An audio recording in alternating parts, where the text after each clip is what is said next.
I know you guys love reptile rooms, and the only thing cooler than a reptile room tour is a reptile park tour. So I went all the way to Indonesia for you guys so I could show you the Bali Reptile Park. My name's Adam. This diamond's missing, but you're watching Wickens Wicked Reptiles. Stick around.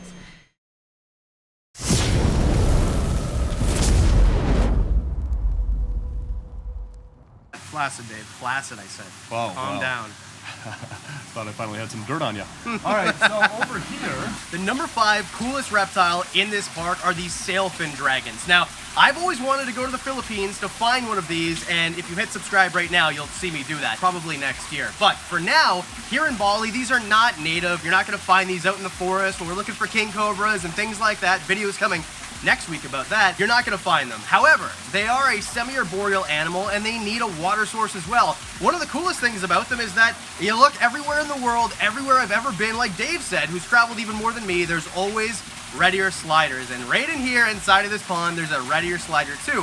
So they're cohabitating, these animals, with turtles, and there's a bunch of these sailfin dragons too, and ants also, which are definitely native here. It's a beautifully planted enclosure, and the thing that I really like about the park so far, even though we're only 5 steps in it, is the fact that these animals look like they're taken care of. They're healthy, but they're not fat. They're not obese, and especially with sailfin dragons coming from a similar part of the world, it's the perfect climate. So they can be out in the open, outside, all year long. They never have to be taken in. They don't have to have a smaller enclosure, and what you see is what you get. And because there's no bars, you can see right into them and almost touch them. And the way that they kind of look around, it's very dinosaur-esque. There's nothing cooler than a sailfin dragon, except for 4, 3, 2, and 1, which we'll get to right now.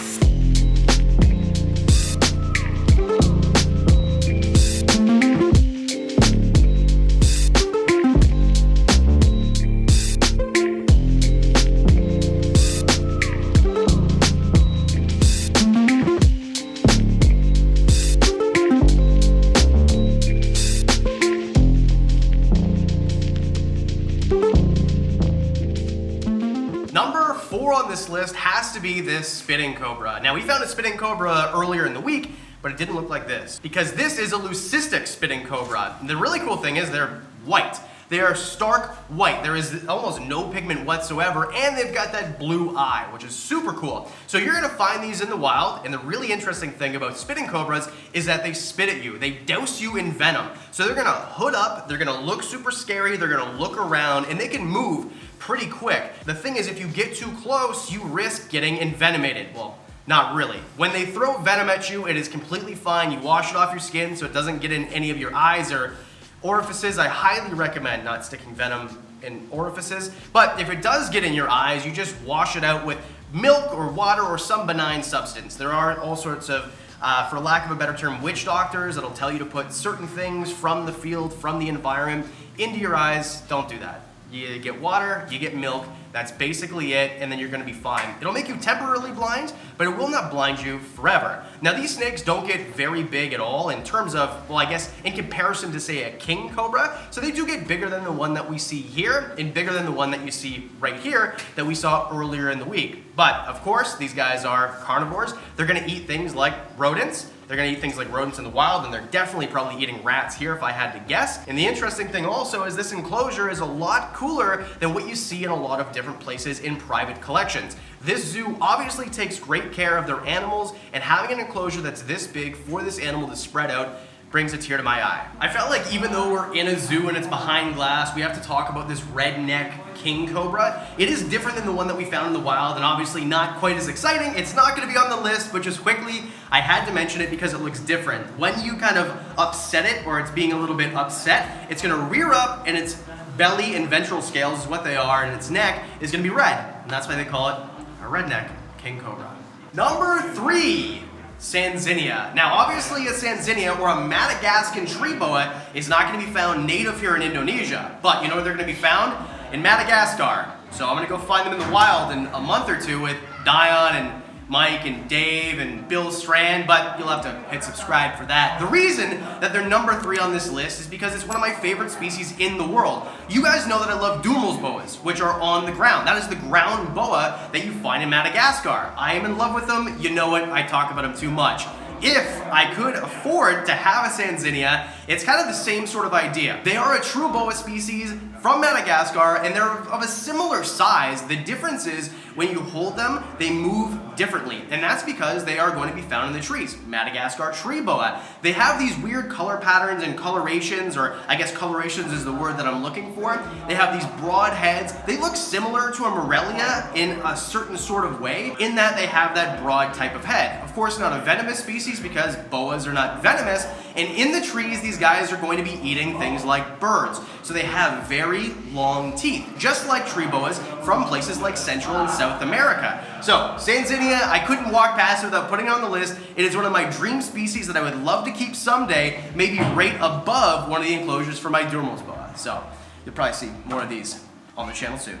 Just before we move on to the next one, I want to say that it's really cool because it's not a reptile room tour, it's a reptile zoo. My favorite part is that it's big cages. So you're going to see quince monitors in captivity, and you see people and they're going to keep them in things like grow tents or even 8x4x4s, and in my opinion that's really not big enough. You see the natural arboreal behavior of this quince monitor. It's climbed almost all the way to this enclosure, which if I had to guess is probably 12 feet high, 10 to 12 feet high. So to be able to do this in captivity is almost not possible unless you're in a zoo setting, and because we're outside, very similar type conditions to what a quince monitor would have in the wild. They can be out here all the time, experience the exact temperature and humidity are very similar that they would have. So there's really no lights required, no humidifiers. This is what you see, what you get, the closest thing that you're gonna find, unless you actually go to its native range. My job is awesome. I get to play around with cool snakes, and I get to look cool doing it too, and that's thanks to Into the AM. This is by far my favorite clothing brand.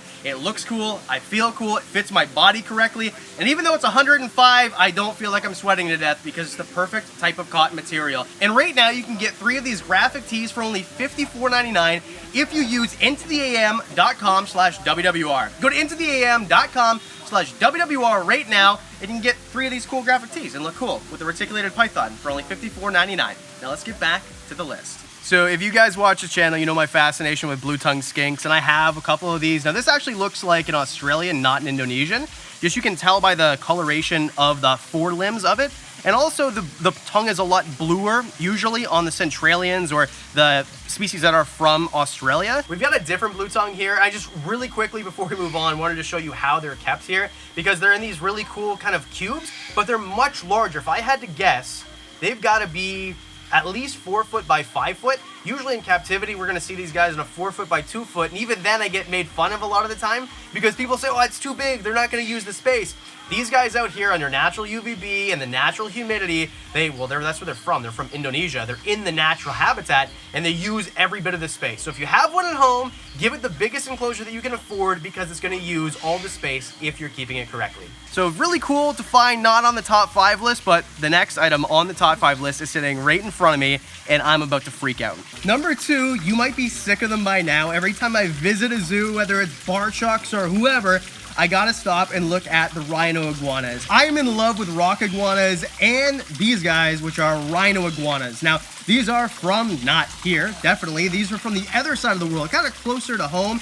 And the cool thing is they're very tame and placid most of the time. Now this guy's got his eye on me, and I've got my eye on him. Now he's got these really cool crests on the top of his head, and the reason that they call him a rhino iguana is because he's got these projections on his little snoot there. On his rostrum, that's where you're gonna see these little projections. They're really big animal, basically the size of a tegu or very similar, but they've got these crazy little iguana feet, which are actually rather large. He's got these chonky little legs as well, and what I love about basically all iguana species is that they are herbivores. So you're not gonna have to worry about feeding these guys crickets or roaches or basically anything like that. They're gonna eat something that you find from the supermarket or something that you'd find from your own backyard if you had a garden.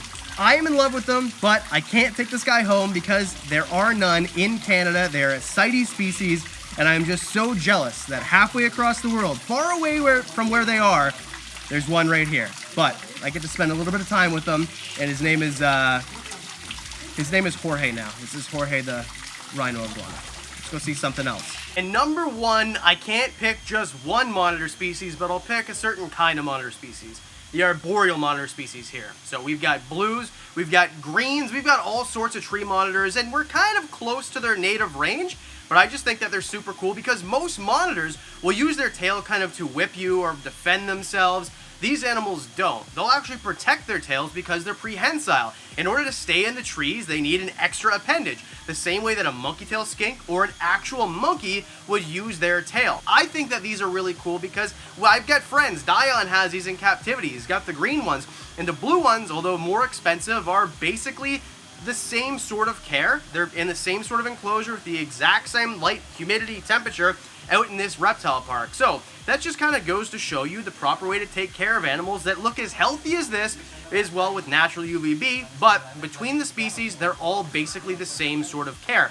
Maybe minimalistic differences because of their native range is a little bit different, but look at the blues of this animal. Look how vibrant it is. Look at the greens on the green tree monitors. All in all, I just can't believe I'm standing this close to them, this close to what their natural habitat would be in this type of temperature and humidity. Number one has to be these blue tree monitors and the greens and yellows, and just, I love all tree monitors. So there you go. Those are my top 5 favorite animals at the Bali Reptile Park. Now, those are some of the coolest ones, and I'm glad I got to sprinkle in a couple contenders in there as well. If you want to see more content from Southeast Asia, hit that like button, hit subscribe. I'd really appreciate it. Changes the way that people see this channel. And as always, a special thanks to the Patreon supporters. Because of you guys, I get to do trips like this. You guys get discounts on the merch, videos early. You guys get a whole bunch of random content from Dave and I this week. Only available on Patreon for as little as $1 a month. And that's it. Because I do videos on Mondays and Thursdays, that means I'll see you in the next one. On today's episode of Dave Kaufman's Wild Adventures / Creeping Stuff Adventures / Other Stuff Adventures, I am today going to be handling this wild reticulated rattlesnake. Now this is a once-in-a-lifetime opportunity. Oh, let me do this again. Sorry, I messed up. Now this is a... No, hold on. Let me do this one more time. That sounded like crap. This is a wild... What are you doing over here? Nothing. Next time on Wickens Wicked Rep, Thursdays and Mondays. I'll leave you be. It's clear that you're not doing anything illegal.